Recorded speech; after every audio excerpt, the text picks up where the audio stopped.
വചനം 34 വാക്കർത്ഥം. ഇന്ന ലിൽ മുത്തഖീന, നിശ്ചയമായും സൂക്ഷ്മതയുള്ളവർക്ക് അഥവാ ഭയഭക്തന്മാർക്കുണ്ട്.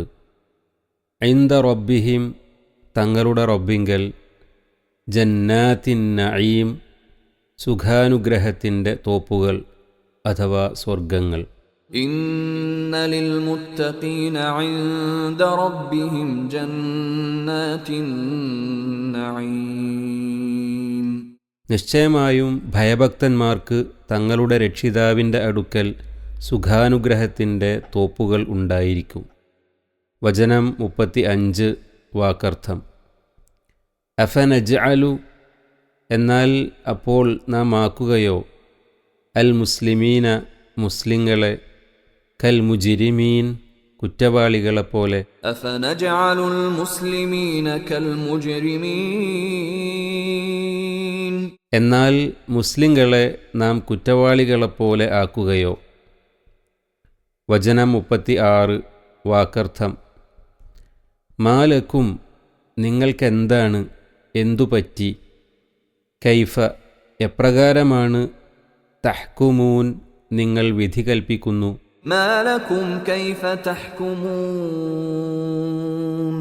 നിങ്ങൾക്കെന്താണ്, എപ്രകാരമാണ് നിങ്ങൾ വിധി കൽപ്പിക്കുന്നത്. വചനം 37 വാക്കർത്ഥം. അം ലക്കും, അഥവാ അതല്ല നിങ്ങൾക്കുണ്ടോ, കിതാബുൻ, ഒരു ഗ്രന്ഥം അഥവാ വല്ല വേദഗ്രന്ഥവും, ഫീഹി, അതിൽ, തദ്റുസൂൻ, നിങ്ങൾ പഠിച്ച് വായിച്ചു കൊണ്ടിരിക്കുന്നു. അം ലക്കും കിതാബുൻ ഫീഹി തദ്റുസൂൻ, അഥവാ നിങ്ങൾക്ക് വല്ല ഗ്രന്ഥവുമുണ്ടോ, നിങ്ങളതിൽ വായിച്ചു പഠിച്ചുകൊണ്ടിരിക്കുമാറ്. വചനം 38 വാക്കർത്ഥം. ഇന്ന ലക്കും, നിശ്ചയമായും നിങ്ങൾക്കുണ്ട് എന്ന്, ഫീഹി, അതിൽ, അതുപ്രകാരം, ലമാ തഖയ്യറൂൻ, നിങ്ങൾ തെരഞ്ഞെടുക്കുന്ന അഥവാ ഇഷ്ടപ്പെടുന്നത്. ഇന്ന ലക്കും ഫീഹി ലമാ തഖയ്യറൂൻ,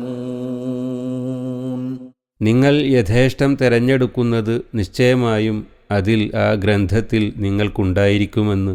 34 മുതൽ 38 വരെ വചനങ്ങളുടെ വിശദീകരണം. നിങ്ങൾ നിങ്ങളുടെ ഈ നില തന്നെ തുടർന്നാലും നിങ്ങൾ ഇഷ്ടപ്പെടുന്നതും നിങ്ങൾ തെരഞ്ഞെടുക്കുന്നതുമായ പ്രതിഫലം തന്നെയാണ് നിങ്ങൾക്ക് ലഭിക്കുക എന്ന് വിധി കൽപ്പിക്കുന്ന വല്ല വേദഗ്രന്ഥവും നിങ്ങൾക്ക് ലഭിച്ചിട്ടുണ്ടോ? അങ്ങനെ അത് വായിച്ചുകൊണ്ടാണോ നിങ്ങൾ ഇങ്ങനെയെല്ലാം വാദിക്കുന്നതും എന്ന് സാരം.